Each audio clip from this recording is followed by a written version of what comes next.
Assalamualaikum warahmatullahi wabarakatuh.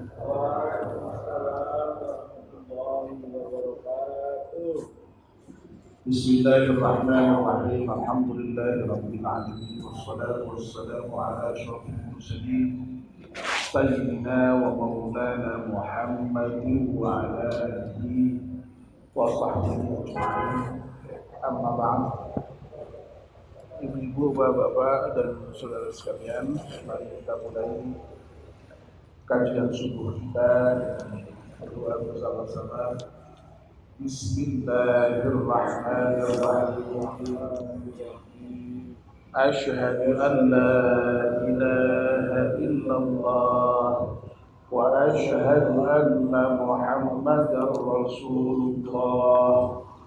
Raditu billahi rabban wa bil islami dinan wa bi Muhammadin nabiyyan wa rasulan.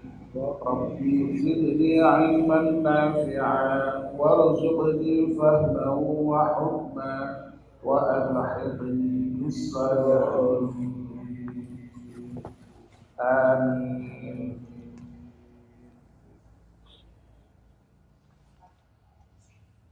Pagi ini kita akan membahas doa yang baru, doa yang memohon pada Allah Subhanahu wa Ta'ala untuk ditutupi seluruh aurat, cacat, kekurangan dan dosa kita,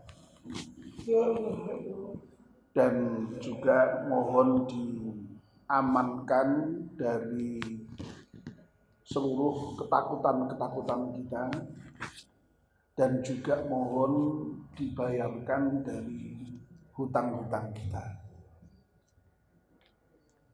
Doa itu mari kita baca bersama-sama sebelum kita bahas.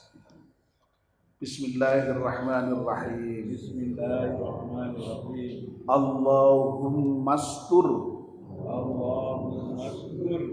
aurati wa amin rawati waqdi anni daini.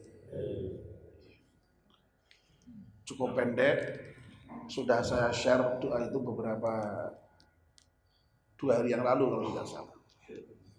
Bisa dibaca. Kalau nanti terselip ya akan saya share kembali.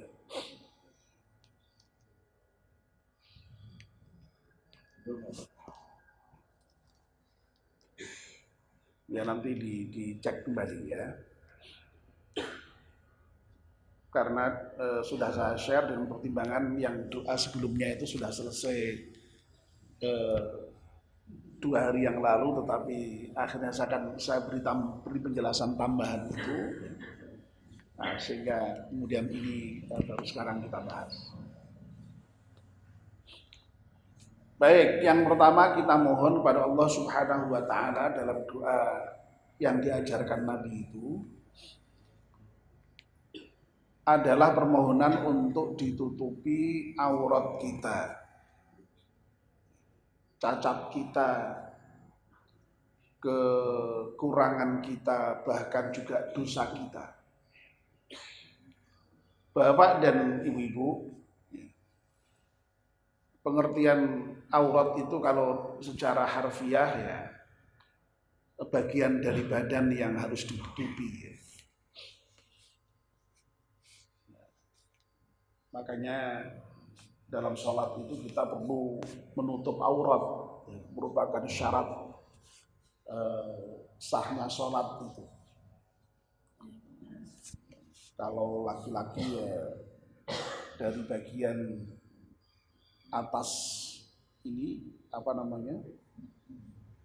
pusat ya, sampai dengan di bawah lutut ya.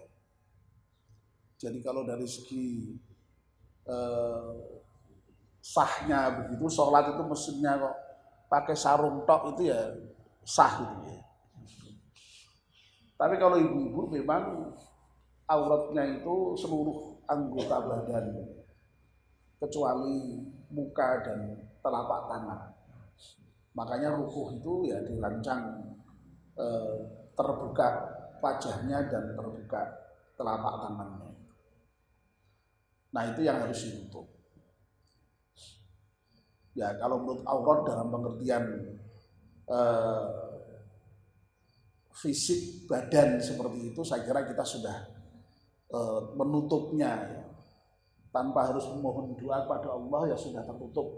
Kita menutupi sendiri karena memang kita malu sehari-hari masa Arab telanjang di hadapan orang itu ya tidak mungkin kita. Secara budaya kita sudah menutupinya.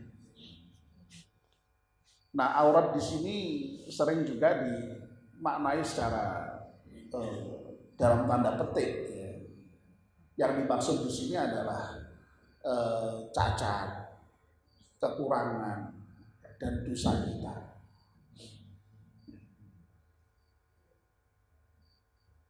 Bapak dan ibu-ibu, ya, sebagaimana aurat tadi yang harus ditutup, ya, cacat, ya, kekurangan dan dosa kita itu memang sedapat mungkin ya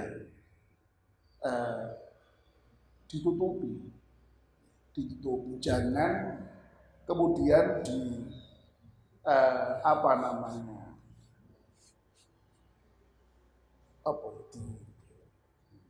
di share gitu ya, dibuka ya. Karena pada umumnya orang nih ya, ketika dia punya cacat, punya kekurangan, punya dosa, itu kalau diketahui oleh orang lain itu biasanya nggak suka, biasanya malu biasanya. Seperti tadi ketika aurat kita kelihatan orang lain juga malu kita. Makanya bagaimanapun juga kita berusaha untuk menutupi.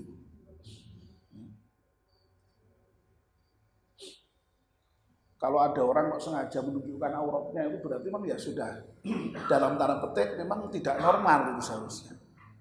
Normalnya itu ketika cacatnya kelihatan, auratnya kelihatan, kekurangannya kelihatan, ya, dosanya kelihatan, itu biasanya ya nggak suka, itu malu.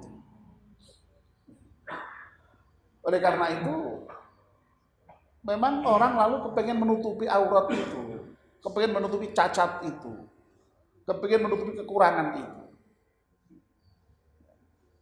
Dan bahkan memang orang lain pun juga mestinya tidak boleh itu mengungkap kejelekan, kekurangan, cacat orang lain tidak boleh.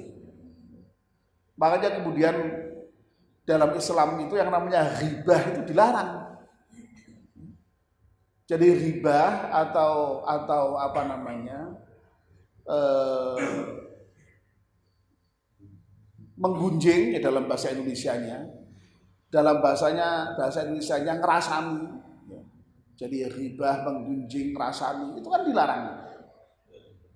Kenapa ghibah itu kok dilarang? Ya karena ghibah itu mengungkap cacat atau kekurangan orang lain, kelemahan orang lain. Tidak ada ghibah kok tidak mengungkap kelemahan orang lain, itu tidak ada. Makanya definisi ghibah itu kan menceritakan kondisi tertentu dari orang lain, yang orang lain itu ketika ngerti apa yang diceritakan oleh orang lain tadi itu kepada orang yang lainnya lagi, itu membuat dia tidak suka, malu. Nah berarti kan hal yang tidak baik itu. Sebab kalau yang diceritakan itu yang baik, ya tidak ghibah namanya.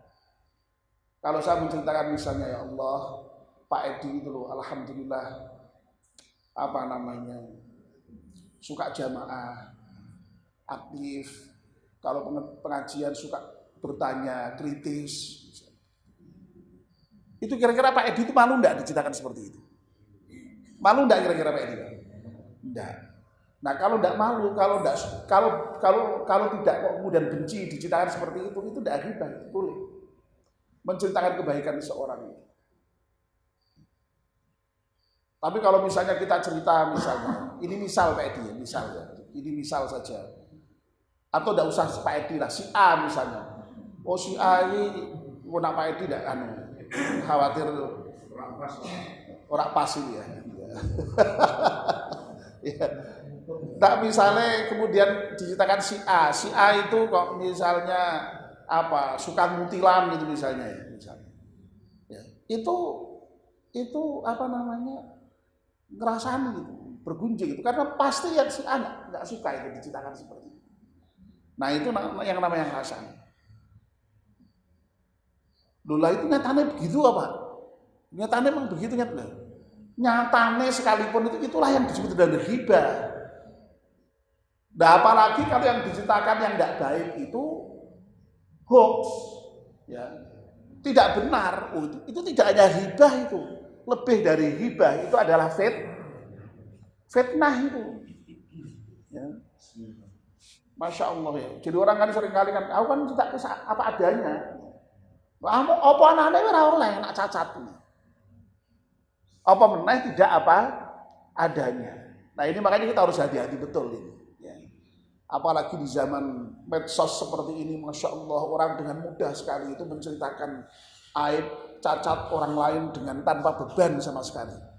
Padahal kalau cerita kita itu hanya kepada seseorang yang sifatnya manual, hanya pakai lisan, paling yang mendengar orang lain, itu aja masih bisa diseni.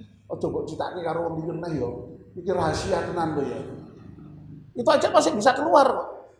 Apalagi sekarang di media sosial itu begitu di-share sekali, itu mendunia itu. Dan itu tidak bisa dihapus lagi kalau sudah terlanjur. Sesuatu yang sudah ke dunia maya itu sudah ya, lebih ngeri lagi memang sekarang ini implikasinya. Ya.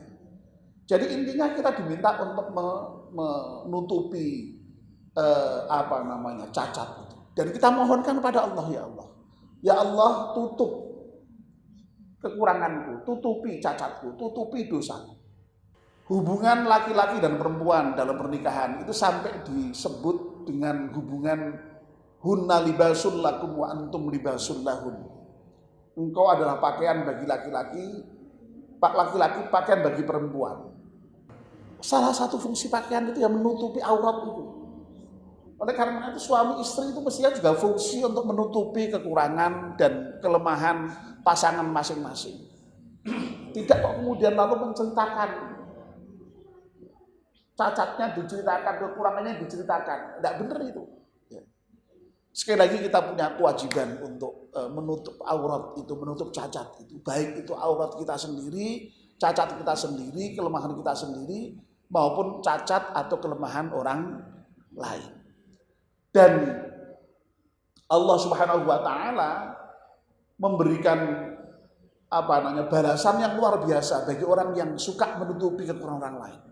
Dalam salah satu hadis dinyatakan man satara musliman satarallahu yaumal qiyamah. Barang siapa yang menutup kekurangan orang lain, menutupi cacat orang lain, menutupi dosa orang lain, Allah akan menutup cacat orang itu, dosa orang itu, kekurangan orang itu besok di hari kiamat. Masya Allah. Jadi doa kita mohon ditutup aurat kita itu ya sesungguhnya merupakan perintah kepada kita untuk menutup aurat, cacat, kekurangan dan dosa kita sendiri serta dosa orang lain, cacat orang lain.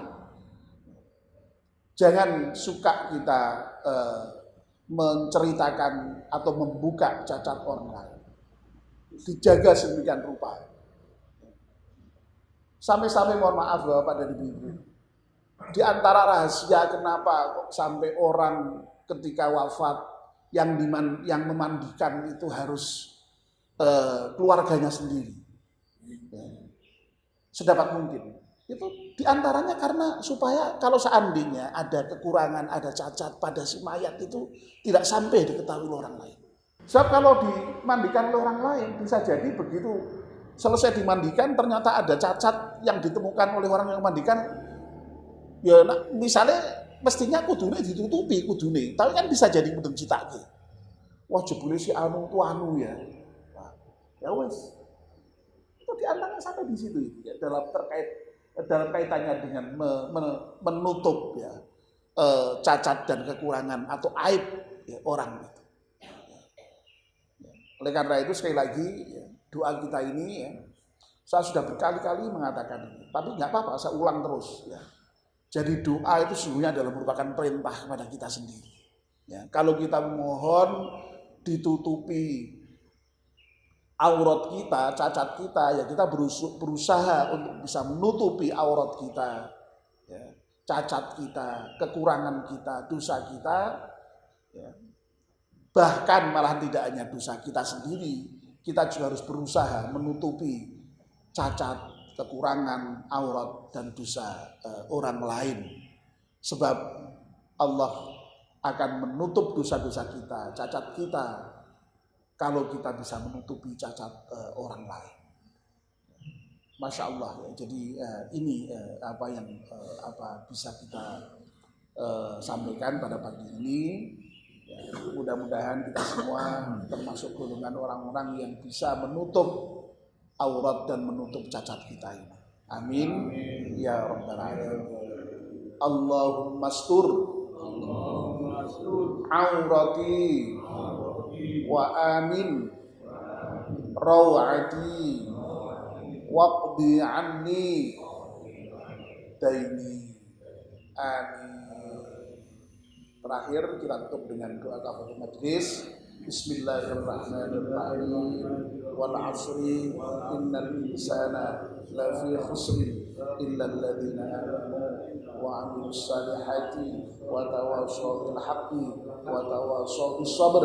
Subhanakallahumma wa bihamdika asyhadu an la ilaha illa anta astaghfiruka wa atubu ilaik. Wassalamualaikum warahmatullahi wabarakatuh.